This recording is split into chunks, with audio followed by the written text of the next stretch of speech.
नील गोपाल नामी गांव के करीब एक जंगल में एक गुफा थी, जिसकी खिड़की पर एक लड़की बैठी रोती रहती थी। इस गुफा का कोई रास्ता नहीं था। फिर ये लड़की इस गुफा तक कैसे पहुंची, ये किसी को नहीं मालूम था। उसी गांव में बिट्टू नाम का एक लड़का फल की दुकान चलाया करता था। अरे बिट्टू भाई, तुम्हारे फल बहुत मीठे मीठे और मजेदार होते हैं। अरे भाई साहब, बहुत बहुत शुक्रिया आपका जो आपको मेरे फल फ्रूट पसंद आए। मैं मंडी से फ्रेश और जायकेदार फल लेकर आता हूँ ताकि आप लोगों की तरफ से कोई शिकायत ना मिले। बिट्टू भाई, तभी तो हम आपसे फल खरीदने आते हैं कि फल सस्ते भी होते हैं और अच्छे भी। आप आज भी 1 किलो सब दे दो मुझे। अच्छा भाई, अभी देता हूँ। फिर वो ग्राहक उससे फल खरीद कर ले जाता है। शाम में बिट्टू घर जाता है। आ गया मेरा कबाऊ पुत, सारा दिन मेहनत करता है मेरा बेटा। जी अब्बू जान, अगर मेहनत नहीं करूँगा तो कमाऊंगा कैसे, इसलिए मैं दिन रात एक करके मेहनत करता हूँ। फिर बिट्टू अंदर चला जाता है। उसी गांव में मीठे नाम का लड़का अपने माँ बाप और बीवी के साथ रहता था। मीठे बगारत के बच्चे, तू कोई काम करेगा क्या नहीं करेगा? अपना भी जीना मुश्किल किया हुआ है और हमारा भी। और कर अपने बेटे की ख्वाहिशें पूरी। मैं तो कहती हूँ इसी रिक्शा लेकर दो चलाकर हमारे लिए रोटी का बंदोबस्त करेगा। बस हर वक्त इसी फिक्र में रहना कि मीठा पैसे कमाकर तुम्हारे पेट में खाना डाल दे। ओ अम्मा, ये रिक्शा चलाने वाला मशवरा तो अपने पास रख। तेरा बेटा एक दिन सुपरस्टार बनेगा। सारी दुनिया में तेरे बेटे के चर्चे होंगे। बस कर दे मीठे, इतनी लंबी लंबी न छोड़ा कर। तेरी वीडियो पे तो एक भी व्यू नहीं आता।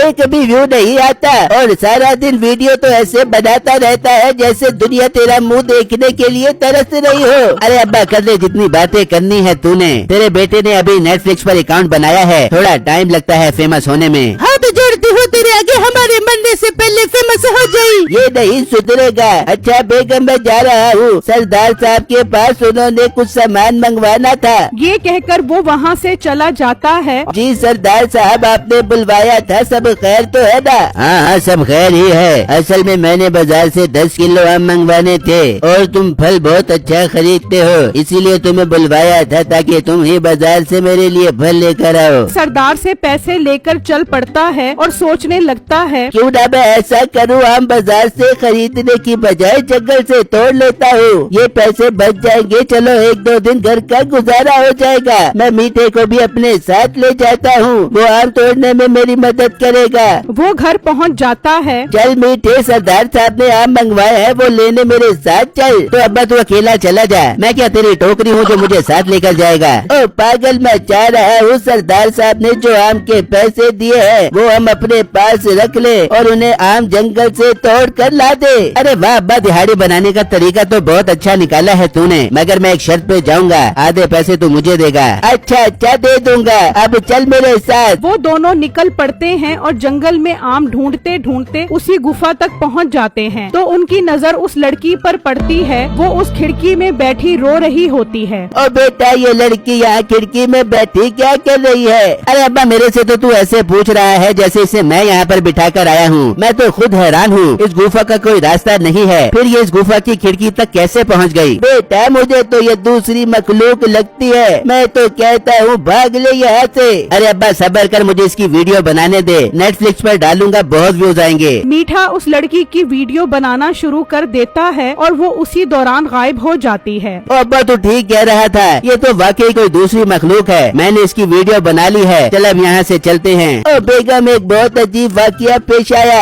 हम जंगल में गए तो वहाँ गुफा की खिड़की पर लड़की बैठी रो रही थी। मीठे ने जब उसकी वीडियो बनाई तो वो गायब हो गई। मीठे, ये कौन सी बला की वीडियो बना क्या गया, जरा दिखा तो सही। फिर वो सब वीडियो देखते हैं तो खिड़की में लड़की बैठी होती है और फिर वो गायब हो जाती है। वो सब देखकर हैरान रह जाते हैं। देख लिया तुमने, बहुत कमाल की वीडियो बनी है, इसे मैं नेटफ्लिक्स पर अपलोड करता हूँ, लाखों व्यूज आएंगे और इस लड़की की वजह से मैं दिनों में फेमस हो जाऊंगा। हाय मीठे, कर इस वीडियो को अपलोड कर ताकि हम भी तरक्की की बुलंदियां छू के वापस आ जाए। मीठा उस वीडियो को नेटफ्लिक्स और यूट्यूब पर अपलोड कर देता है और देखते ही देखते उस पर लाखों व्यूज आ जाते हैं और वीडियो हर तरफ वायरल हो जाती है। अरे देखो, ये लड़की कैसे गुफा की खिड़की पर बैठी हुई है। अरे ये तो गायब हो गई, ये कोई आम लड़की नहीं है। उस वीडियो के चर्चे हर तरफ फैल जाते हैं। अम्मी जान, देखो वो लड़की गायब हो गई। हाँ, ये तो लड़की नहीं बल्कि कोई और ही मखलूक लग रही है। वहाँ मीठे के घर वाले उसका इंटरव्यू लेने पहुँच जाते हैं। बेटा तुम्हारी प्रोफाइल पर एक बहुत ही नायाब किस्म की वीडियो अपलोड हुई है जिसने एक ही दिन में कई बिलियन व्यूज लिए हैं और वो लड़की अचानक गायब हो जाती है। आखिर वो कहाँ है लड़की? वो लड़की एक बहुत नायाब दुनिया में रहती है जिसका मेरे अलावा किसी को नहीं पता और न ही मैं किसी को उस लड़की के बारे में बताऊंगा। बेटे आपके लाखों करोड़ों व्यूवर जानना चाहते हैं और उस लड़की से लाइव मिलना चाहते हैं और वो आपको उस लड़की से मिलने की अच्छी रकम भी देंगे। मेरे व्यूज ही इतने अच्छे आ रहे हैं और मेरे पैसे बहुत अच्छे बन जाते हैं। मैं उस लड़की को नेटफ्लिक्स वालों से ही मिलवाऊंगा और उनसे 1 करोड़ रुपए की रकम लूंगा। अगर वो राजी होते हैं तो उन्हें मेरे पास ले आना।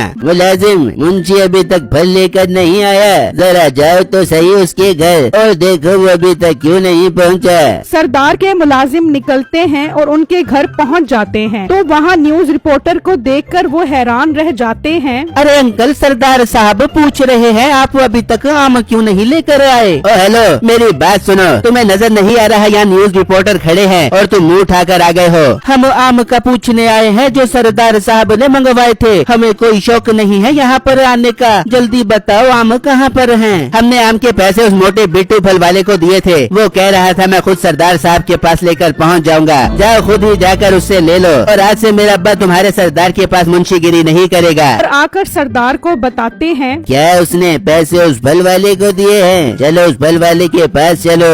वो बिट्टू की दुकान पर पहुंच जाते हैं और उससे 5 किलो आम मांगते हैं। सरदार साहब, मुझे आपका मुंशी पैसे देकर नहीं गया तो मैं आम कैसे दूं? बकवास करता है तू। सरदार साहब का मुंशी क्या झूठ बोल रहा है? हाँ, झूठ बोल रहा है वो। कोई पैसे नहीं देकर गया, आप लोग जा सकते हो। लगता है इसकी नीयत खराब हो गई है। इसके सर में डंडा मार ताकि इसकी अकल ठिकाने आ जाए। मुलाजिम उसे इतनी जोर का डंडा मारता है कि वो बेहोश हो जाता है। अरे मालिक, लगता है ये बेहोश हो गया है। जब तू इतनी जोर से डंडा मारेगा तो ये बेहोश ही होगा। इससे पहले कि किसी को पता लगे इसे उठा के जंगल में फेंकाओ। उसके मुलाजिम बिट्टू को उठाकर ले जाते हैं और उसी जंगल में फेंक कर चले जाते हैं। शाम हो जाती है लेकिन बिट्टू घर वापस नहीं आता तो उसके घर वाले परेशान हो जाते हैं। ये बिट्टू अभी तक वापस क्यों नहीं आया? ऐसा पहले तो कभी नहीं हुआ कि बिट्टू ने इतनी देर लगाई हो।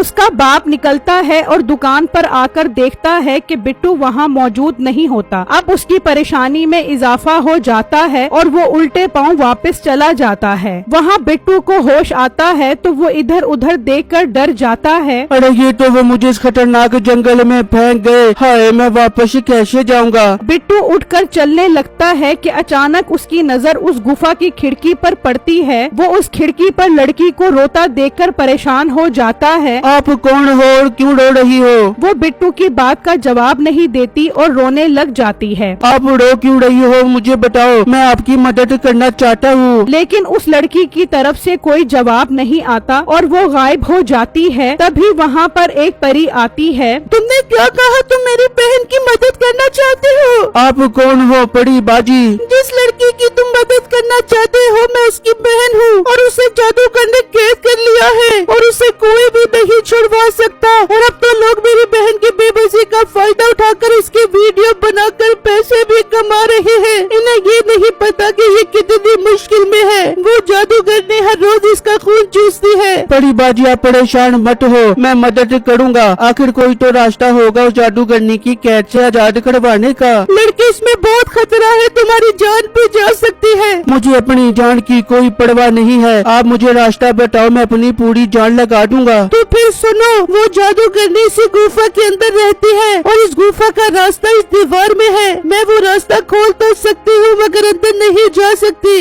पर आप अंदर क्यों नहीं जा सकती? क्योंकि मैं इंसान नहीं हूँ, अंदर सिर्फ इंसान ही जा सकता है। मैं अगर अंदर गई तो फौरन अपनी बहन की तरह उसकी कैद में चली जाऊंगी। परी बाजी, आप परेशान मत हो, बस गुफा का दरवाजा खोलो, बाकी सारा काम मैं करूँगा। वो परी उस गुफा का दरवाजा खोल देती है और बिट्टू उसके अंदर चला जाता है। तो वो क्या देखता है कि वहाँ पर वो जादूगरनी उस लड़की के साथ बैठी होती है।